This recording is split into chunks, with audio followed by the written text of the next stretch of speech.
Olá a todos vocês, que a graça e a paz do nosso Senhor e Salvador Jesus Cristo permaneçam com todos de um modo muito especial. Aonde você está? Aonde você está neste momento? Aonde você está agora? Está em casa? Está no trabalho? Está de fato onde você está? Esta é uma pergunta muito pertinente para os nossos dias, porque nem sempre estamos onde estamos. Existe uma expressão em latim bastante conhecida, carpe diem. Carpe diem quer dizer desfrute do dia, aproveite o máximo que você puder do momento e do lugar onde você está. E esse tem sido um desafio para os nossos dias. Conseguir desfrutar o máximo do momento e do lugar onde estamos. E este problema não começou por causa da internet, esse problema não começou por causa das novas culturas, novas civilizações. Este problema é antigo. Onde estás? Nós temos um texto em Gênesis, capítulo 3, versículos de 8 em diante, que é quando homem e mulher, criados por Deus, que foram colocados no Éden, quando eles pecam, quando eles duvidam da palavra de Deus e experimentam do fruto que foi proibido, e aí Deus continua com a sua postura, com o seu jeito de ser, e no final da tarde, numa expressão que a Bíblia fala como a viração do dia, ou seja, no pôr do sol da tarde, quando Deus, seguindo o seu costume, vinha conversar com o homem e com a mulher, vinha ter ali um momento de diálogo com eles. Neste momento, ao invés de encontrá-los, eles acabam se escondendo de Deus. Então, Gênesis capítulo 3, versículo 8, é o texto que diz assim: Quando ouviram a voz do Senhor Deus, que andava no jardim pela viração do dia, esconderam-se da presença do Senhor Deus, o homem e a sua mulher, por entre as árvores do jardim. E chamou o Senhor Deus ao homem e lhe perguntou: Onde estás? Ele respondeu: Ouvi a tua voz no jardim, e porque estava nu, tive medo e me escondi. Perguntou-lhe Deus: Quem te fez saber que estavas nu? Comeste da árvore de que te ordenei que não comestes? Então disse o homem: A mulher que me deste por esposa, ela me deu da árvore e eu comi. Disse o Senhor Deus à mulher: Que é isso que fizeste? Respondeu a mulher: A serpente me enganou e eu comi.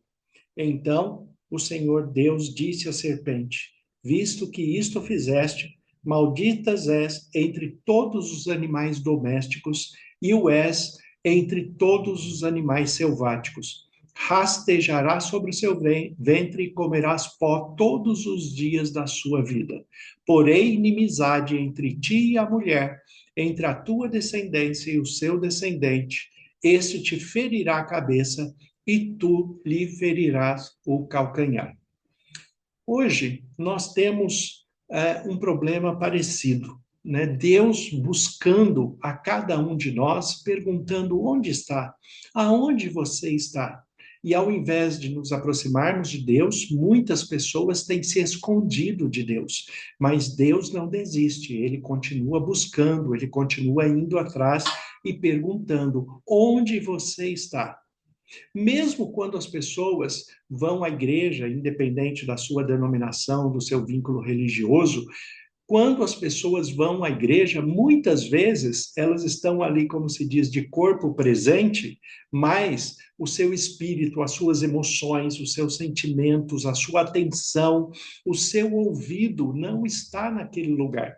Está disperso, está longe, está conversando com a pessoa do lado, está incomodado com outras questões, pensando nos seus problemas pessoais e não conseguem se colocar diante de Deus, descansando no Senhor, com a certeza que Ele tem cuidado de todas as coisas. As pessoas estão tendo muita dificuldade de concentração, não é à toa que hoje se fala muito de déficit de atenção.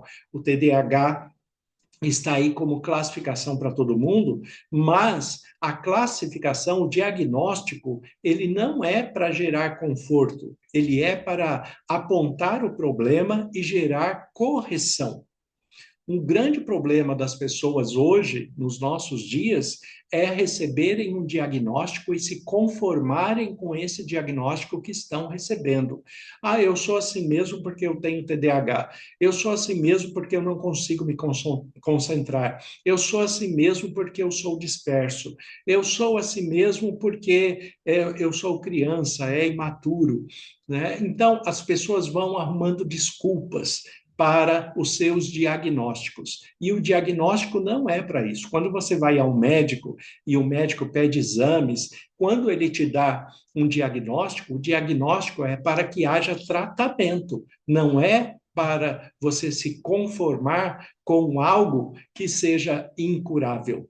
Mesmo as doenças incuráveis, como alguns tipos de câncer e outras doenças que são incuráveis, essas doenças também exigem tratamento. A pessoa não pode se entregar, ela não pode se conformar. Por que que nas relações humanas, nas emoções, nos sentimentos, no respeito, no caráter, seria diferente? Não é diferente. De fato, as pessoas têm que aprenderem a se corrigir. Porque também é muito chato, é muito ruim um adulto ter que ficar corrigindo o outro adulto. É muito ruim um adulto ter que ficar corrigindo uma criança porque os pais dessa criança não deram a devida educação e não estão oferecendo a devida correção. Então, isto é muito ruim em qualquer ambiente, desde um supermercado ou andando na rua, até mesmo dentro de uma igreja, dentro das questões eclesiásticas, porque ali no momento em que a pessoa está na igreja, é para ele crescer no conhecimento da palavra de Deus, é para ele aprender de Deus, é para ele ver, sentir e ver, observar a direção do Espírito Santo para a sua vida. Não é para ele ficar se distraindo com o celular ou com conversas paralelas ou com crianças andando ali durante o culto, fazendo barulho, distraindo, tirando a dispersão, né? As crianças devem ser educadas pelos pais, né? Porque afinal de contas os pais estão aí para isso. As crianças devem ser educadas pelos pais, né? Os adultos devem ter a consciência da educação de que ele não pode estar num ambiente eclesiástico como se ele estivesse num bar, numa lanchonete, numa feira, conversando com todo mundo. Tem gente que se comporta dentro da igreja como se estivesse numa lanchonete, né, em que, enquanto é apresentado o louvor cantado, enquanto você está cantando, ele está conversando com a outra pessoa, como se fosse uma lanchonete de música ao vivo, aonde tem uma música tocando e ele está conversando com a pessoa que o está acompanhando sobre assuntos que não tem nada a ver com a música, não tem nada a ver com aquele espaço, com aquele momento. Num ambiente que não é espiritual, não é eclesiástico, isso é normal que aconteça. Afinal de contas, quem vai para uma lanchonete acompanhado, ele não vai para ouvir música. A música é apenas uma distração, né? Ele está ali pelo companheirismo, para compartilhar aquele momento com alguém, para conversar com alguém. Agora, se ele vai na igreja, ele vai ouvir a palavra de Deus, ele vai para se aproximar das questões espirituais, para crescer no conhecimento de Deus. Mas se ele não está presente, totalmente presente naquele lugar, aí volta a pergunta: aonde está? Aonde está aquela pessoa que está ali de corpo presente, mas não está ouvindo a palavra de Deus, não está dando atenção ao que Deus está falando através da música, através da Bíblia, através da expressão do culto, através da palavra do mensageiro, seja o pastor ou seja outra pessoa que está ali à frente transmitindo a palavra de Deus. Né? Se a pessoa não estiver receptiva, não estiver pronta para ouvir, o que adianta? O que adianta aquele momento? Aonde você está? quando você vai ao culto? Aonde você está quando você se coloca em oração? Aonde você está quando você dedica um tempo para a leitura e o estudo da palavra de Deus, a Bíblia? Aonde você está de fato? Porque tem pessoas que estão na igreja, mas estão de corpo presente, mas o seu pensamento está no trabalho, está nos seus afazeres quando sair dali, nas responsabilidades que ele assumiu. E isto não é estar presente. E é esta a pergunta de Deus. No versículo 8 aqui de Gênesis 3, o texto começa falando: quando ouviram a voz do Senhor, que andava pelo jardim na viração do dia, esconderam-se da presença do Senhor Deus, homem e mulher, por entre as árvores do jardim. E muitas pessoas têm feito isso. Quando ouvem a palavra de Deus, ao invés de se calarem e prestarem atenção, né, elas se escondem. E se escondem de que maneira? Se escondem dispersando através do celular, vendo o WhatsApp, vendo Instagram, vendo Facebook, vendo as suas mensagens, vendo figuras, jogos até, né, dentro da igreja, no momento do culto, pessoas brincando, jogando com o celular. Então, a pergunta: aonde você está de fato? Né? Quando ouviram a voz do Senhor que andava pelo jardim na viração do dia, e eu gosto dessa estrutura do texto, por quê? Porque o texto ele dá a ideia de que Deus, todas as tardes no pôr do sol, que é onde chamado a viração do dia, o momento do crepúsculo, aquele momento em que o sol já se pôs, mas ainda não anoiteceu, é um período que dura entre 30 e 40 minutos. Então, todos os dias, Deus está ali para falar com o homem e a mulher, e nesse dia, eles se esconderam ao invés de se aproximar de Deus, porque tinham a consciência que fizeram alguma coisa de errado. Então, ao invés de se aproximar de Deus, eles se esconderam, mas Deus não mudou a sua postura, não mudou o seu jeito. Deus continuou ouvindo, Deus já sabia o que ele tinha feito, mas Deus vem, continua do mesmo jeito, com o mesmo caráter, com a mesma atenção, e se volta para eles e pergunta: onde você está? Venha conversar comigo, eu estou aqui para conversar com você. E isto Deus continua fazendo, não só todos os dias na viração do dia, que eu creio que Deus continua fazendo isso, Deus vem falar conosco todos os dias na viração do dia, e muitas vezes, para a maioria das pessoas, as pessoas não se dão conta disso e não recebem Deus na sua mente, no seu coração, no seu lar, não dá espaço para conversar com Deus, nem ouve a voz de Deus chamando mais, porque se distanciou tanto que nem está mais ouvindo a voz de Deus. Então, Deus ele vai no jardim, ele procura o homem e a mulher e pergunta: onde você está? Mas o homem e a mulher se escondeu, assim como as pessoas estão se escondendo de Deus de muitas formas hoje. E chamou o Senhor Deus ao homem e lhe perguntou: onde estás? O versículo 9. E o 10, ele respondeu: ouvi a tua voz no jardim, e porque estava nu, tive medo e me escondi. É a primeira vez na Bíblia que aparece a palavra medo. Tive medo e me escondi. É por isso que nós devemos conhecer a Deus em amor, porque a palavra de Deus também diz que o amor lança fora o medo. Quando você ama e quando você é respeitado em amor, você não tem medo, né? Como diz uma música popular bastante conhecida, né? Quem ama nunca sente medo de mostrar os seus segredos. O sinônimo de amor é amar, né? Então, é, quem ama, né, nunca tem medo de expressar os seus sentimentos, porque ele conhece o amor do outro, conhece a compreensão do outro, conhece a maneira que o outro vai receber aquilo que ele vai falar, conhece a compreensão, o aconchego, o abraço, o acolhimento. Mas aqui, quando a pessoa fez alguma coisa de errado, ao invés dela se aproximar de Deus e confessar o erro, né, confessar para tirar dele o seu medo através do amor, não, ao invés disso ele se esconde, ele continua com medo e continua escondido. Aí Deus, ele fala: mas quem foi que mostrou a vocês que vocês estavam nus?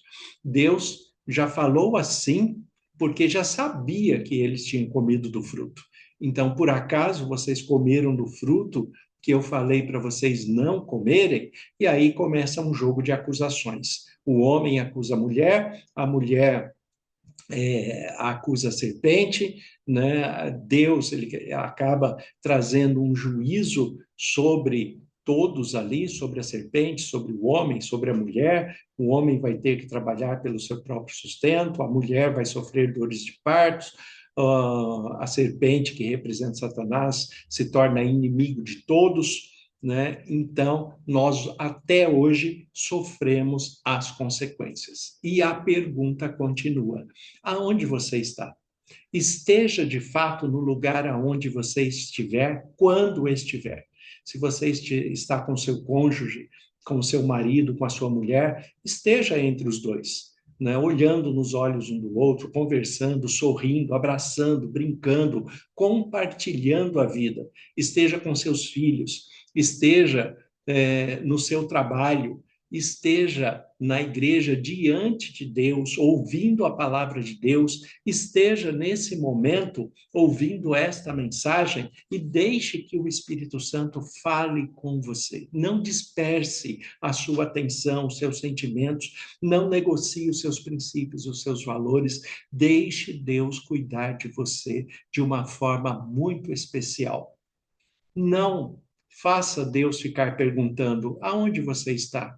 Aonde você está que não ouviu a minha voz? Aonde você está que não me deu atenção? Aonde você está que fica se escondendo por medo? Aonde você está? Eu estou aqui para te receber, para te acolher, para abraçar. É isso que Deus quer para todos nós.